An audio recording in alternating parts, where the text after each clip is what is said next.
Zdravím priatelia, že tu je tá rozhľadná alias Hasická väža pod Klenovou. Je to od chaty Dolina z Víteku od Telnice, čo je za Telnicou Vítek. Za prehradou sú chaty, chata Dolina.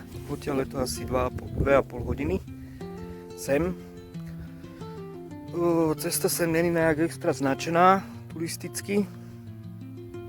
Takže tak, výletík super, počasie fajné, 6 stupňov, hore na Klenove je hmla,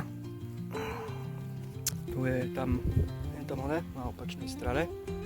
Bol som tu cca asi pred 2-3 rokmi, nepamätám si, išiel som tým smerom, cez ten kopec tam, vzadu, niekde. Došiel som tuto po tej asfaltke, minule naposledy a teraz som došiel vlastne z opačnej strany. Je tam taká asfaltka, akože potom sa ide kúsok po takej rozbitej ceste a potom zase taká spevnená cesta.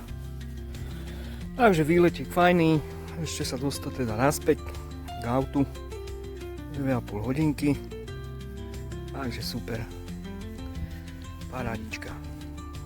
Na budúce uvidíme, kam zase vycestujeme. Možno niekde Smolenica, alebo tam, Čierna skala, tam som bol. A už to troška poznám, ale dlho som tam nebol, takže možno niekedy sa tam zase vydám. Najbližší víkend uvidíme. Takže dovidenia.